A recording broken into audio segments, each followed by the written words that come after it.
Hello. Hey, y'all. Welcome back. It's Tuesday, 11:30 Mountain Standard Time. That's right, Mountain Standard Time. Not Central.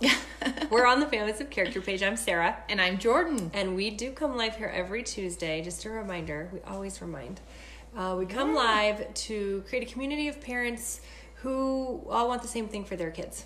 Absolutely. Mm-hmm. What do we want? We want them to be kind, creative, fun, honest, respectful, assertive. Mm-hmm. Good all character. Those good things. Yes. Have good character. So, we come live every Tuesday just to create some conversations between parents and create community. That's right. So we're here. We're here. We're mopping and cleaning, dusting, having a spot of tea. Why would we be doing that? Oh. Because today we are talking about I gotta move them on. What is getting in your way of having parent friends over? Okay, so our engagement last night, advertising our live today, was talking about like, where are your parents at? Where are your parent friends at? Mm-hmm. What are you doing? How often are you getting together with them? Hey, Colleen. So that's what we're going to be talking about today. Why are we talking about barriers to getting together with your friends, Sarah? Well, so we were looking at some of our engagements on social media in the past couple months, and one of the most shocking posts that had a lot of engagement was the post where we said, I never knew being a mom would be so lonely. Yes. And we actually had a dad comment, it's lonely for dads too. And so that kind of struck a chord with us. Totally. And we thought maybe we should talk about it a little bit. Yes, the loneliness of parenting, the loneliness of being a mom. Mm-hmm. Yes, absolutely. Yeah. So we thought we would maybe talk about why. Why? What are some of the reasons that stand in our way of just picking up the phone and making the phone call just to chat or to invite someone over for coffee or to meet up for a play date or to have dinner and bring their kids or have dinner. Watch a football game. It's football season, y'all. Mm-hmm. It's a good excuse to have people over. Your favorite season. That's right. That's right. So, but we got to talking, and Jordan's comment really like struck a chord with me. And why don't you tell him? Because what you said about, I said, well, you're good at having people over. And I said, well, it's not always comfortable. Okay, because I haven't always felt. I still don't feel comfortable having people over to my house. I do it because I ultimately want the outcome. I want to be connected and I want to socialize with people. But I think I've always had anxiety kind of with the planning process, and things go through my head, and maybe y'all can relate, or maybe not. Maybe I'm the only one that thinks these things. But one of the things I think of when I think of having people over is, that means I'm going to have to clean my house. Right? That's why we cleaning, dusting, like putting things in their spot. Going around and dusting. Do I have time for that? Like, I'm busy. I don't know if I have time to spend a half a day cleaning my house and making sure there's not a turd in the toilet before people come over. I mean, this is a real deal, people. Say that? I did. I tried to run it through the filter, but it just kept pushing. Filter. There's no filter with you today. Oh my gosh. So sometimes that alone gets in my way of inviting someone over, because I'm like, I just don't have half a day to clean my house. I didn't even realize this was like a real concern of yours, because I just go over to her house whenever I feel like it. Yeah. I don't even ask her. Yeah. She's like, hey, we're coming. Yep. Oh, and by the way, we're bringing food and we're going to cook in your kitchen. That like broke me.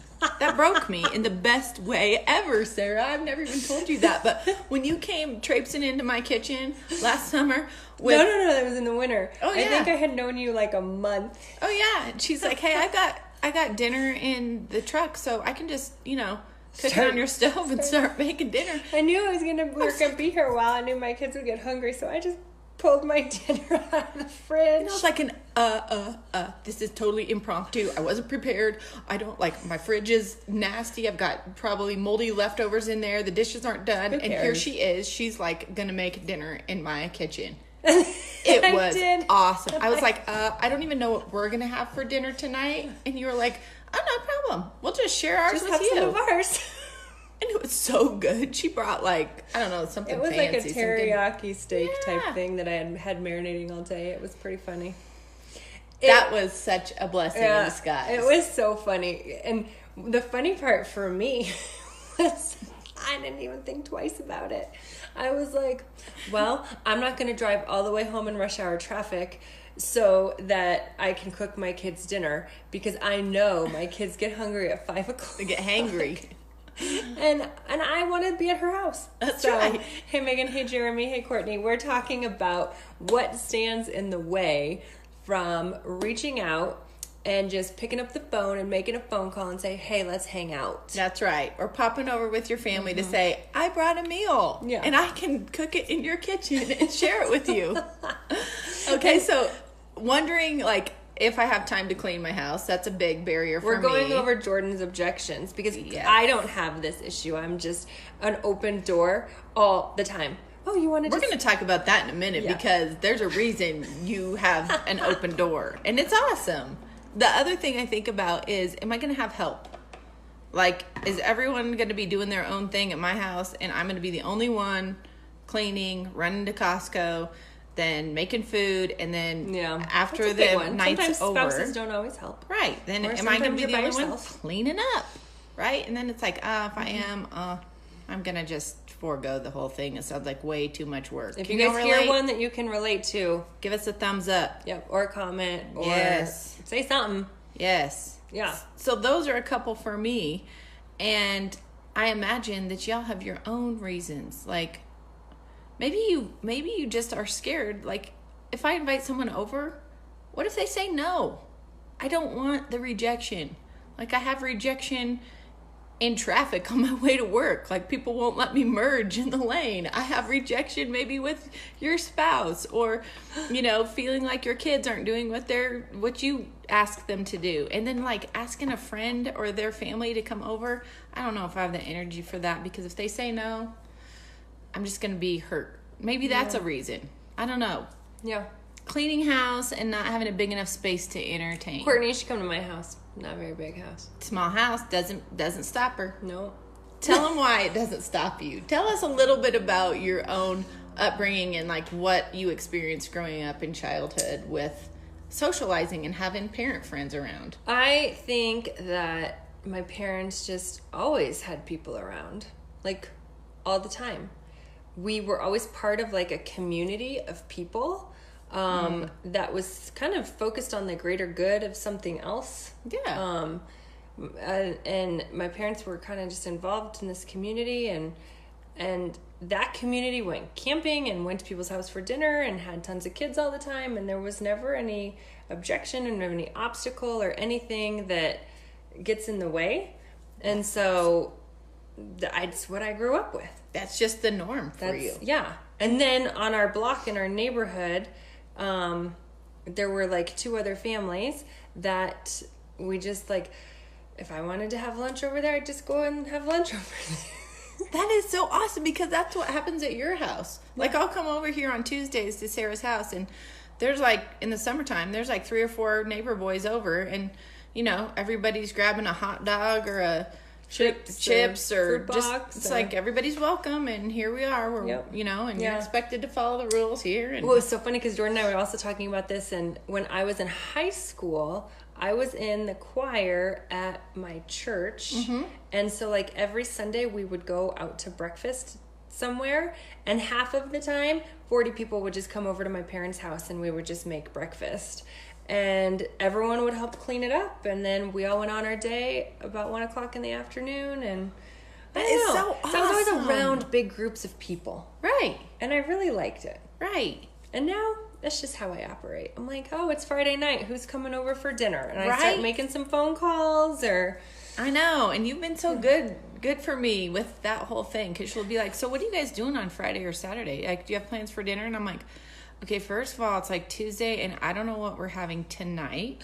So I certainly don't know what's going on Friday or Saturday. And why are you asking? She's like, well, I don't know. We should just do dinner. Like, you guys should just come over, and we could just cook and eat dinner. And I'm like, oh gosh, this is so out of my norm. Like, it's not on the calendar. There's no calendar invite. What are you, like, her and her calendar. I don't know about this. It's so good to do, though. Why not? Why not? What's the downside? It makes life more fun. I once was at an event and I heard this speaker talking about, in America, we have lost the art of just going over to someone's house and knocking on the door and say, hey, you want to have a cup of coffee right now? Right. Because we are so busy.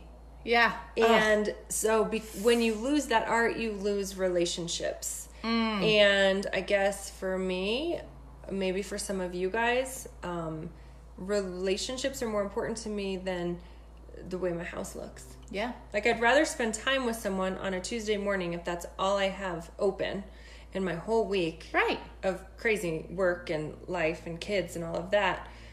And if my house isn't picked up, whatever. And they're willing to come over? Yep. That's such a good point. And have you ever been to somebody's house? I've noticed this with some people, because I reflect and wonder if I do the same thing myself. But have you ever gone to somebody's house and they're like, instantly when you open the door, they're like, oh, I'm so sorry, it's just a mess in here, and I'm sorry, we didn't have time to do the dishes, and I wish I was more organized. And it's like, hey, it's me, it's your friend, I don't mind, I don't care, I know we live the same kind of life, we're busy. Like, you don't have to apologize for your home. Megan. You don't have to apologize for how your house is, right? Megan, you are so awesome. She says, I'm an introvert, but she's pretty much an open door. Yeah. Oh, man. That is true about Megan. Megan is the one that has the blog post on our blog about mimosas and moms. Oh, yeah. So good. It's Love so that. Good. So anyway, we just recognized a pain point, and so we wanted to just talk about it a little bit. Yes. We want to encourage you to set a goal for yourselves this week. So what can you do? Who can you reach out to, or how can you stretch yourself and your family to either have someone over or pop over and visit someone else, and just kick back and relax and get rid of the judgment, right? Or the fear of judgment. What are they going to think? What are they going to, say? How am I going to be evaluated? Like, remember, we are all busy. We are all trying to do the right thing, and we all need each other. We need community. Totally. What was that quote you found? Human connection brings complex values into our lives, right? So we started by saying that our most engaged post recently was about moms feeling like so surprised when they became a mother of the loneliness, right? And so sort of the antidote to loneliness is community and connection with other people. So it gives us a sense of belonging. It gives us, being with other people gives us a sense of identity, our own personal identity among the group members, right? Which is always really awesome. It's almost like a therapeutic support community if you think about it. Those couple friends that you have over, those parent friends you have over, it just feels like you have a common bond to share with each other. So it's so good. Save you money on therapy sessions. Megan, I'm a therapist. I can't, Megan, I can't open your We quote. can't see it all. But the first, it says, here's what we always say with our friends. If you came to see me, welcome. If you came to see my house, make an appointment. Is that what the rest of it says? That is awesome. Courtney says, quit apologizing for your mess or lack of a big house for guests. That's right. People just want to be around. That's right. You as a person. That's why we're friends with each other. That's right. And Courtney has a great blog that posted last Saturday that y'all should check out. It is about just like what you run through in your mind before somebody comes over. Like, how many people are really going to notice my floors are not mopped? Who is going to walk through my door today that cannot relate to everything that they see in my home? Right? So open up, let them in, crush the barriers. Who cares, Jordan? Toss the dust mitt out. You are on a roll, right? Like, just break down the walls and let us in. Have a spot of tea. Right? Have a spot of tea with a broken little spout. This is the tea spout.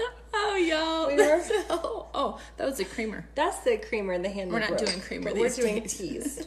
We're doing teas.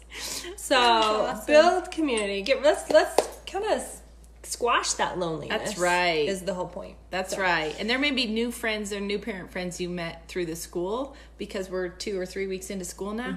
Just go out on a limb. go invite them to coffee. Invite them over. Bring them in. Tell them to Go bring on a their walk. kids. Invite them on a walk. Just do it. And then share with us how that worked out. Yeah. Y'all are awesome for tuning in and joining us. Thanks for all the engagement. It's so fun. Yeah. Amy, you joined us. You were new today. Yes. What else? I think that's all for now. That's it. It's lunchtime. That's right. We're Jordan's hungry. ready to eat. My belly's growling. Wait, no matter what, don't forget that we are called to love each other, no matter where we are. Where we live or how much we have. Right. Right. We're going out on that one, Amy. We are. We'll see you guys next Tuesday, 11:30 a.m. Mountain Standard Time. You almost did it too. I know. Cheers. Bye, guys. Bye, guys. Thanks for joining us. See you later.